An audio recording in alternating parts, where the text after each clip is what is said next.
Welcome to the Arun Church podcast, where our mission is bringing life to everyone, everywhere, every day. Each podcast episode features the latest talk from our church, which are released weekly. We're passionate about Jesus, love to worship together, and are committed to changing our community for the better. Connect with us at arunchurch.com.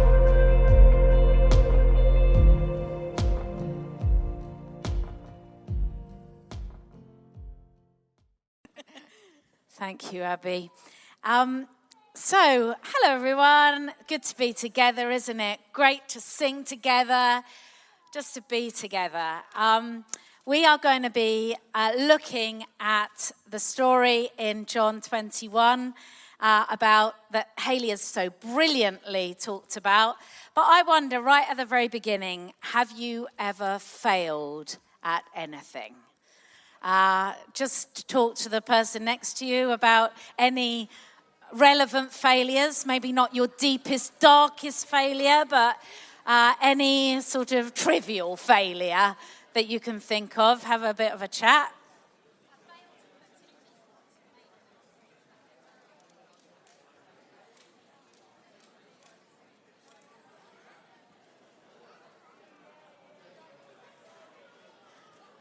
Brilliant. So I guess that you can try. Lots of you have got a lot of failures, haven't you? You're like talking forever on this subject. But I guess that we all have experienced in this room some sort of failure at some point in our lives. I can always remember when I took a long time to take my driving test. I was about 26 and I had 2 children, and I can remember taking my first driving test, getting into that car, and of course I failed. I failed my first driving test, and I came out and out back into the house, told Tim I failed my driving test. It was such a bad feeling, because you've put all that money, all that effort. I really needed to have passed that test. I had 2 children, and I always remember that Rosie, it was the day before Rosie's 2nd birthday, and my dad had just done our hallway in the most amazing way, polished it, and Rosie slipped on the floor just as I came in, slipped on the floor, whammed her teeth into the doorway that was there, pushed all her teeth back. And I hadn't bought that I had to go to A&E with Rosie. I was going to go and buy her a present. And I can remember thinking, I've failed my driving test. And I've failed in looking after my daughter. She's hurt herself. I'm a failure. I've completely failed. I mean, don't you ever think, I just have... That's sort of like a surface failure, right? I mean, I wasn't even put in for my maths O-level. I'm an O-level sort of person, but I wasn't even put in for that because they said I would fail it. So, and I needed it to become a teacher. I mean, I didn't do that great at school.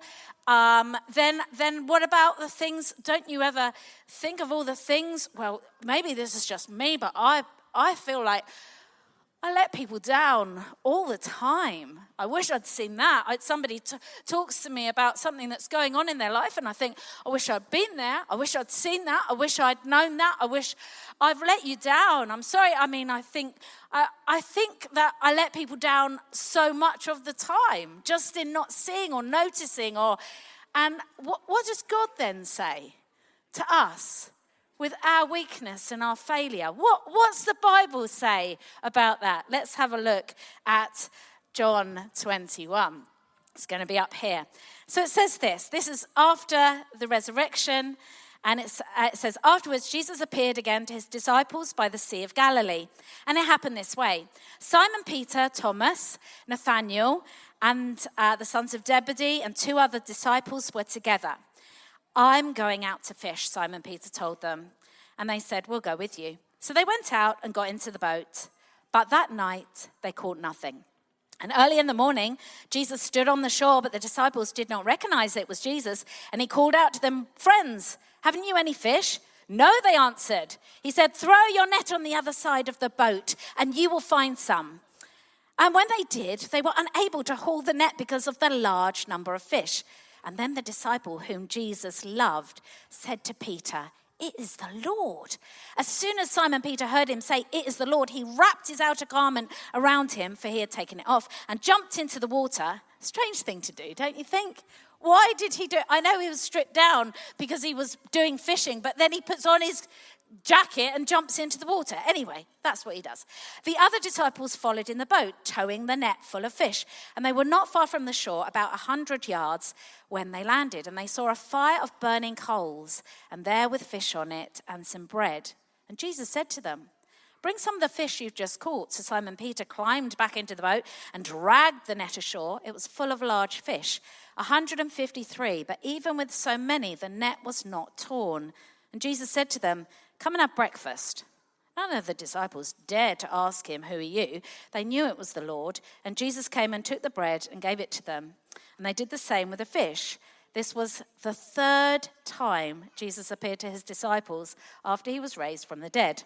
And when they finished eating, Jesus said to Simon Peter, "Simon, son of John, do you love me more than these?" "Yes, Lord," he said, "you know I love you." Jesus said, "Feed my lambs." Again, Jesus said, "Simon, son of John, do you love me?" And he answered, "Yes, Lord, you know I love you." Jesus said, "Take care of my sheep." The third time he said to him, "Simon, son of John, do you love me?" Peter was hurt because Jesus asked him for the third time, "Do you love me?" And he said, "Lord, you know all things. You know I love you." And Jesus said, "Feed my sheep. Very truly I say to you, when you were younger, you dressed yourself, you went where you wanted. But when you are old, you will stretch out your hands, and someone else will dress you and lead you where you do not want to go." Jesus said this to indicate the kind of death by which Peter would glorify God. And then he said to him, "Follow me." So the things that I notice in this story, first of all, the amount of times we have the third in. Do you remember? Like I spoke about the wedding feast, and it was there was something about the third in the wedding feast, and here we have it's the third time that Jesus appears to his disciples.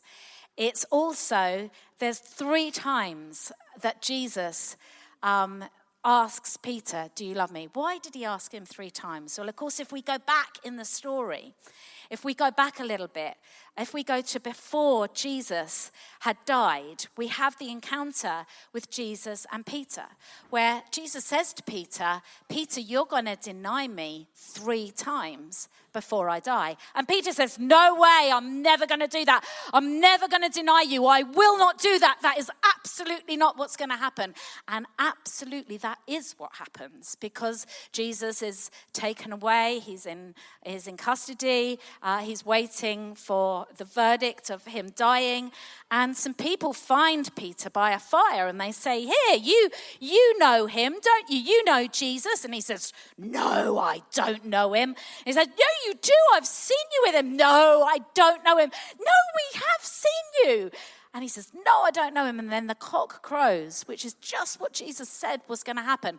Peter lets Jesus down in the most terrible way. Can you imagine what that feels like? You know what it's like yourself when you say, "I'm so on fire for you. I'm going to read my Bible every day. I'm going to pray every day. I'm going to do this." And then by the next day, you haven't done it at all. Has anyone else been like that person? The person that's like, "I will live for you, Jesus. I will give everything to you, Jesus." And then you say something nasty to somebody. We're often falling on the first hurdle. So did Peter. He failed Jesus in a dramatic way. When Jesus needed him, when Jesus needed him to be there, he wasn't there. He failed him. And then we have this amazing account of Jesus speaking to Peter and saying, "Do you love me?" 3 times. Why did he do that 3 times? Because he's so clever, isn't he, Jesus? He's like, 3 times you denied me, and 3 times you will tell me the reverse. I will reverse what happened. I will reclaim what happened in that moment. And that's what he does. It's absolutely beautiful the way that Jesus treats failure. And then, of course, I think about how Jesus was standing on the shore and they didn't recognize him. They didn't see him. How often is Jesus in our lives, our everyday lives? They were everyday fishermen. That's what they were doing, everyday life. How often is Jesus standing on the shore? We don't even see him. We don't even recognize him. We're living our lives. And there's Jesus there. They didn't see. Do we see what Jesus sees? And then, of course, they see empty nets. They see no fish. They see life's a disaster. They see that they've gone fishing all night and given everything and there's nothing there. They see empty nets. What does Jesus see? Jesus sees full nets. Jesus sees the fish. I don't know if he actually could see them from the shore and thought, Jesus saw something different. And he said to the disciples, throw your nets on the other side. Throw them on the other side of the boat. Jesus saw something different. So they did that. They threw their nets on the other side of the boat. And then they caught 100. Again, there's 3 here, isn't there? 53. Why did they say that 3? I don't know, but 153 fish they caught that day. Jesus sees something different.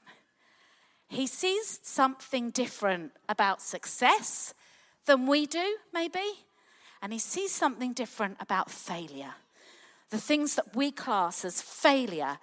Sometimes I think Jesus says, that's an amazing opportunity for me to do something amazing in your life. How do we see what Jesus sees? Do we see things the same way? Of course, Jesus never failed, but he was with people who failed all the time. And he was merciful and kind and beautiful, and he reinstated them. That's what he did with failure. Jesus sees failure different to us. It's not the end of the story, but it's often the place he begins to restore us. We see the empty nets, he sees the full ones that are coming. We see our weakness, and he sees what grace can do through it. We see shame, he sees a story that he can redeem. So what's Jesus' invitation to us today? Jesus' invitation to us is not to be defined by failure, but to be defined by what he sees in you. Are you defined by your failures?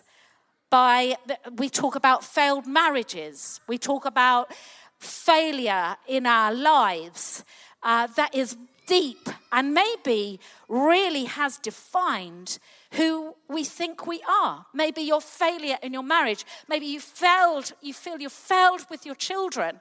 Maybe you think you failed in relationships. How does God see that failure that you see so vividly and so starkly and so with so much shame? How does God see those things? You know, we see success in such a different. I think about our schooling and the way that we've been schooled. We were talking about this in our small group the other day. Like, we were talking about, there were so many people that said, I just didn't do well at school. I was dyslexic. There are people that flew high in school and did amazing. Are we defined by that? Because God doesn't define us by how many GCSEs we got, does he? I mean, God doesn't think if you got an A, you're better. Does he? The world does. Oh, I know. We live in a world that says if you do really well here, you're successful. But does God say that? No, he doesn't say that. God does not define you by your GCSEs. I mean, I'm not saying don't do your GCSEs. I mean, work hard, do the best you can, or everyone who's in that GCSE year. But God does not define you by your GCSEs or by any of your qualifications. He doesn't say, oh, you're better, therefore, than these people here. He doesn't say that. He says you are not defined by what you think is. Does God define you because you've got a better car than everyone else? Do you think he does? Do you think he sits there and thinks, yeah, now, isn't that great? You've got a better car. No, God doesn't see success. We see success in better cars, maybe, a bigger house, better holidays. Is that how we see success? Is that how we see it? We do, don't we? We see success. We look at Instagram. How do we see success? But God doesn't see success like that. He doesn't care. He doesn't care. I mean, he does care, doesn't he? I know he does care, but he doesn't define you by what the world sees as successful. He doesn't define you by your house. He doesn't say you're better than everybody else because of this. He defines success in such an amazing and beautiful way. What's success to Jesus? Talking to someone about Jesus is the most beautiful, amazing thing you'll ever, leading someone to Jesus. That's success. Loving someone, having mercy on someone, relationships. He sees success so differently, and he sees failure so differently. He sees failure differently. I also remember having this friend. He is called Steve Winton, and he worked in Brighton. And he in his work, his work was like just a normal workplace. It wasn't Christian or anywhere, but he said that they used to have this meeting that they set up, which was like, they set it up like a church, and they called it Church of Fail.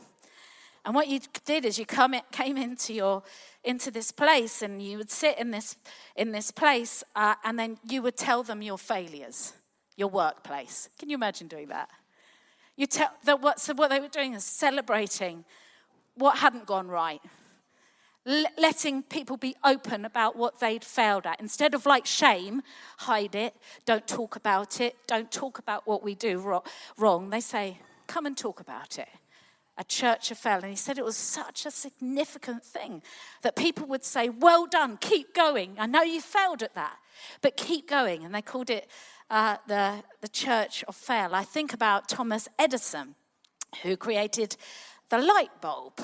Okay, Thomas Edison, he's going to have a picture of him up here, but he failed 1,000 times before the light bulb was created. He failed 1,000 times. And he has a great quote about how it wasn't failure for him. It was 1,000 steps, he says. But we could look at him and say, you just need to give up. You're never going to make that light bulb. But he failed 1,000 times before the light bulb was made. Now, I know that there's different sorts of failure, okay? So some failure isn't, for want of a better word, I don't know how to describe this. Some failure isn't like sin, if you know. If you fail your driving test, right, it's not God, that's not against God, is it? If you fail your GCSEs, that's equally, it's not bad. But there are some failures that we have, like, I don't know, maybe having an affair, maybe failing at and you losing your temper. There are things that need us to go to God and say, I'm sorry. I'm sorry about that. I often think that we are not always that quick to go to God and say, I'm sorry. I'm sorry that I failed at that. Sometimes even with the things that we haven't done that are necessarily sinful, say like if you weren't that good at school and you failed at school, sometimes that's defined you in a way that failing at school isn't a bad thing, but that has defined you in a way that you've taken on some stuff that you need to say, I'm sorry, God, that I took on the world's way of defining me, because I really needed to see what you saw and what you see then. Sorry is always a good start when we're coming to God. I'm sorry. I'm sorry. You know, some of us fail because we drink too much. We can always say it's because we're stressed or because this helps numb us. But just identifying that and saying, I'm sorry, God. Help me, God, is such a powerful first step. When we fail, and if it's to do with us and to do with I don't know if Peter said, I'm sorry. I'm sure he did. I'm sorry, God. But that's one of the things that we can do. And I think that God restores so many things. Do you remember? I'm not very good at football, am I? But I'm gonna talk about football just for a minute, okay? But okay, Gareth Southgate, all right? He 25 years ago in Euro 1966. Do you remember what happened in that time? 1996. Is this not the right? Anyway, 25 years ago, Gareth Southgate took a penalty. Do you remember what happened in that penalty? He missed the penalty. Do you remember who watched that? Who watched that? Okay, me too. I don't even like football, and I watched it. And I watched that. The feeling of failure in that moment must have been catastrophic. It was for the feeling that you got watching that on the telly was terrible, wasn't it? Terrible feeling. For him, Gareth Southgate, he completely let everyone down. And he was so alone in that moment. Do you remember that moment where he just stood there and your heart could break for him? And then, of course, he became the England manager, didn't he? And then am I going to get this right? Euro 2020 final, we have Saka, who took Saka. Thank you very much. Saka, it's not Sacco then, it's Saka. Okay, he took, what did he do? He took the penalty, didn't he? And he missed. What happened in that moment was beautiful. Gareth Southgate came out, I think we've got a picture, and he hugged him. Because he knew what that felt like. He knows what it feels like to fail. He knew what that moment felt like more than anyone else. And that qualified him to do that, which was the most powerful act that he could have ever done. Our failure qualifies us to be merciful in a way that is out of this world. Our failure is not something that defines us, but something that God uses to bring about everything that he's ever dreamt for us. So do not let your failure define you. Do not let the things that have held you back define you. You be defined by God, who has a completely different story for you, who has a completely different redemptive story for your failure, for the things that you think you've done wrong. Isn't that just incredible? I wonder if the band can come on up.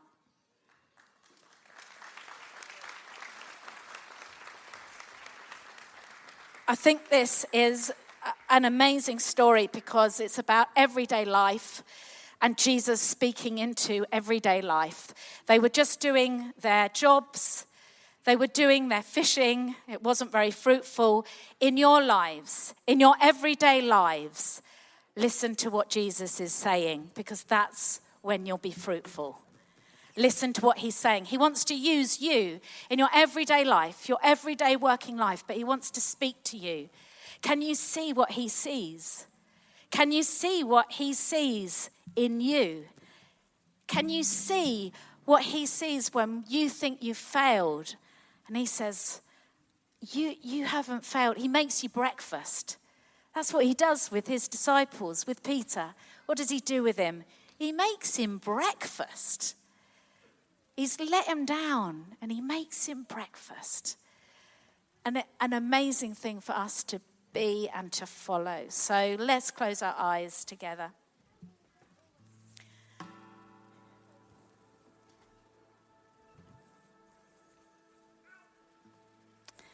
And I just wonder if you could just say to God, wherever you are, what are you saying to me, God? What are you saying to me? I often think that God speaks to me. He'll highlight something for me. So there might be a particular failure that you know you are feeling great shame about. Well, let him in. Let him in to that place. Often where we have shame, we hide things, right? With shame, we hide. If there's anything that you're hiding, it's a good indicator of what God wants to bring into the light. Because God doesn't really want you to live with shame. He doesn't want you to live with the shame of failure. He doesn't want you to be defined by your failure. He wants you to be defined by your relationship with Him.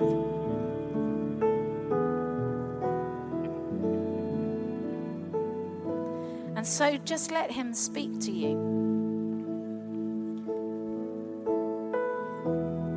There may be deep things in you that you think, I have failed that person. We feel like we fail people. If you need to say sorry, right now you just say, sorry, God. Sorry. Sorry is powerful.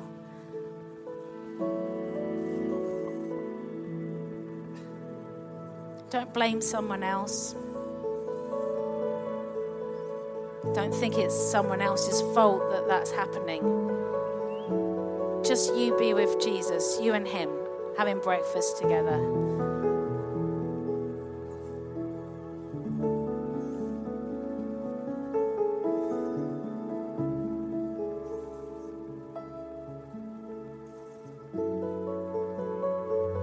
And so because I feel as though I'm going to ask you to stand up if you feel that some failure has defined you in your life. Just stand where you are. I know that's a brave thing to do, but I feel as though I'm sick of failure defining people. And so I think we should do something about it rather than nothing. I don't want people to live under failure, and I don't want people to live under shame, and neither does Jesus. So if you feel in any way that you have lived under a sense of failure, and that's defined a part of your life, whether that's failure in your marriage, failure with your children, just failure at school. Some of you have failed at school and it's defined you. I tell you what, some of you think you're stupid. You've grown up, you've defined yourself as stupid, and that is not what God says about you.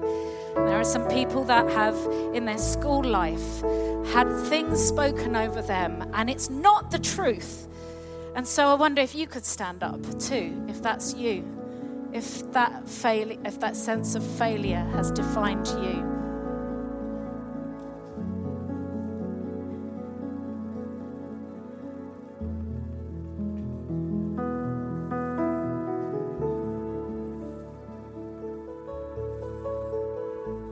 Anyone else? Don't miss out.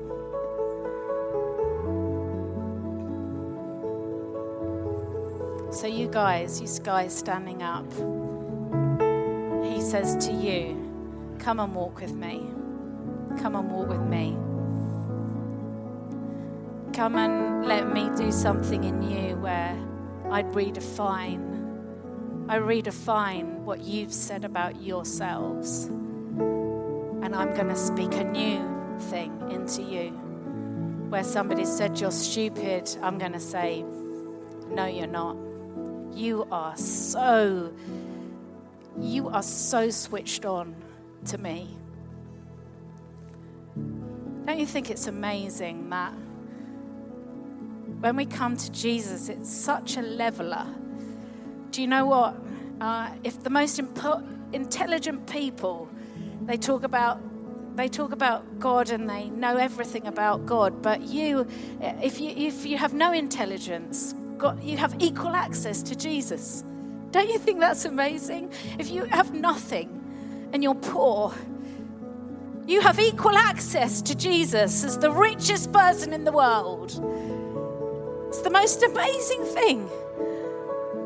It's the most amazing thing. So I just pray for every person standing right now, and I pray that you would redefine how they see failure. And I pray that you will, a little bit like a light bulb, like a light switch, you will take out what has been put in the wrong places so the light bulb doesn't work, in the plug. Rewire them, I pray. Rewire some of the ways that they've thought about you and thought about Jesus, thought about success and thought about failure, because you're going to use them.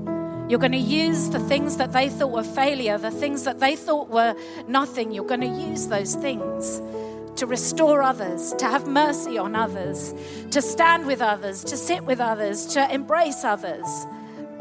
You're going to use their humbleness and they're coming to you to fix things in their lives. So, Father God, I pray your blessing, Father, on each person standing. Teach us what it is, God, to look at failure like you do. I wonder if people can just stand up and just gather around these people. Just pray for them. Just pray your blessing for the people standing up.